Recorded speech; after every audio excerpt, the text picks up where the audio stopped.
সম্মানিত ভিউয়ার্স, আমার সাথে এই মুহূর্তে আছে পুলিশ কর্মকর্তা জনাব রাজিবুল হোসেন নয়ন, ছাত্র সংগঠনের প্রচার সম্পাদক জনাব জয়নাল। আমরা এই মুহূর্তে এমবি 12 আউলিয়া জাহাজ থেকে এই মুহূর্তে কক্সবাজার ইরানি বিচে অবতরণ করছি। এই যেন মানুষ আর মানুষ, এত মানুষের জাহাজের মধ্যে যেখানে ভ্রমণের জন্য যে নির্দিষ্ট নীতিমালা, প্রত্যেকটা যাত্রীর সঙ্গে সেফটি বেল্ট, কোনো কিছু মানুষের তো না করে হাজার হাজার যাত্রী লোকজন। আমার মনে হয় যে প্রশাসন যদি ওই বিষয়ে নজর দিত তাহলে অনেক শান্তি শৃঙ্খলে মানুষ যাতায়াত করতে। এখানে যেভাবে জন্য যাতায়াত করে, যেভাবে দিনের মাধ্যমে যাতায়াত করে, সেখানে যে কোনো মুহূর্তে বড় ধরনের দুর্ঘটনার সংঘটিত হওয়ার আশঙ্কা রয়েছে।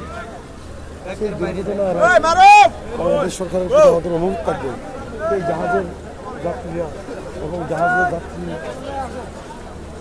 যাত্রীদের যে সেফটি নীতিমালা, ওই নীতিমালাগুলোর জন্য প্রত্যেকটা যাত্রী সঠিকভাবে পরিপালন করে সেদিকে সরকার তথা দায়িত্বশীলদের সতর্ক হওয়া উচিত। আমি আরও যে জিনিসটা বলবো, কক্সবাজার ডিসেম্বর নিয়ে মাত্র 2টা জাহাজ, একটি হচ্ছে কর্ণফুলি আর একটি হচ্ছে এমবি 12 আউলিয়া।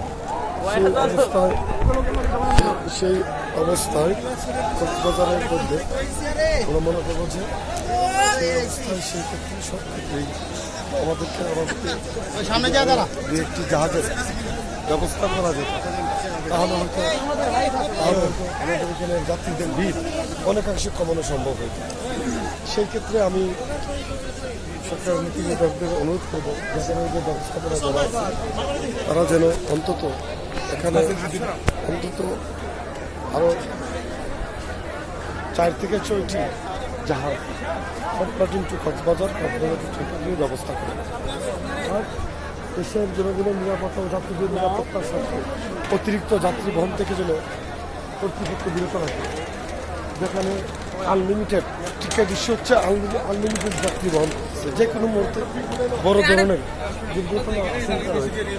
যেখানে আরও কিছু বিষয় আছে যে এই জাহাজের মধ্যে যে টিকিটগুলো বিতরণ করা হয়, সেখানে অনেক সময় টিকিট ছাড়া বা স্ট্যান্ডিং টিকিট অতিরিক্ত থাকার কারণে যাত্রীদের প্রচুর দুর্ঘটনা ঘটে।